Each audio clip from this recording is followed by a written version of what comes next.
In Chua Chu Kang, we have also seen some of our residents lose their jobs. In the years that I've been in the grassroots and have been helping at MPS, I've realized the growing number of people in the last years who are requiring job assistance. The numbers have fallen with our improving economy, but still, many of their stories are humbling and inspiring. And we have been working hard in Chua Chu Kang. At Southwest CDC alone, close to 1,100 residents have been placed in jobs. This doesn't include the many others referred to the CDAC, Mendaki, as well as our partners in NTUC. I recall two particular residents. One, an Indian lady in her 50s, approached us. She had worked in a production line as an operator for about 20 years. It was the only job she knew. She was retrenched during the downturn, managed to find herself a job as a nanny, doing part-time, but earning not enough to be able to provide for the family expenses. And so she came to see us. She was in a dilemma. She said, I've been doing production in factory for many, many years. I'm not sure whether I'm prepared for anything else. And she was worried that she wouldn't get a job back in the manufacturing industry. So of course we referred her to CDC so that she could locate a more permanent job. Unlike many younger Singaporeans, we all have O-levels, we've all been put through a compulsory education system. She didn't graduate with a full O-level certificate.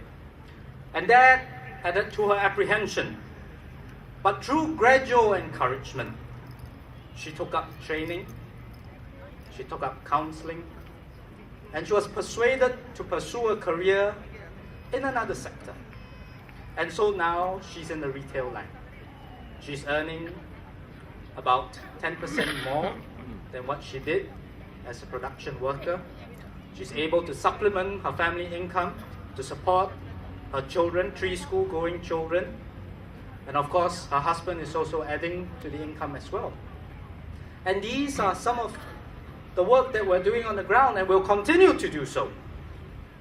Another example I encountered about 3 years back. A gentleman in his 60s came to see us. He had married late. He had 3 children, one of whom was attending a special needs school. He was retrenched, lost his job, wife was ill, unable to work, and so he was very concerned. He was very, very worried. He couldn't put food on the table. He couldn't provide for the medical bills of his wife.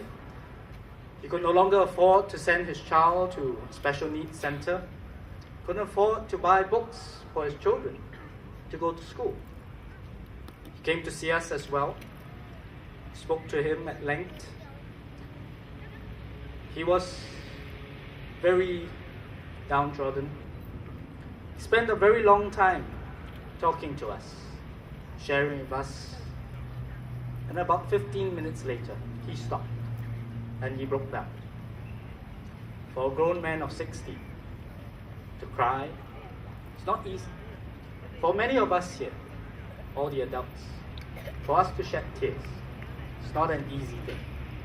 And to do so in public is even harder. And that has compelled us to do even more for people like him and for people who are in need. It is people like that that the People's Action Party represents and will continue to fight for. It is in our name, it is in our blood. The People's Action Party. We are acting for, with, and with your support, to support the people who need it most.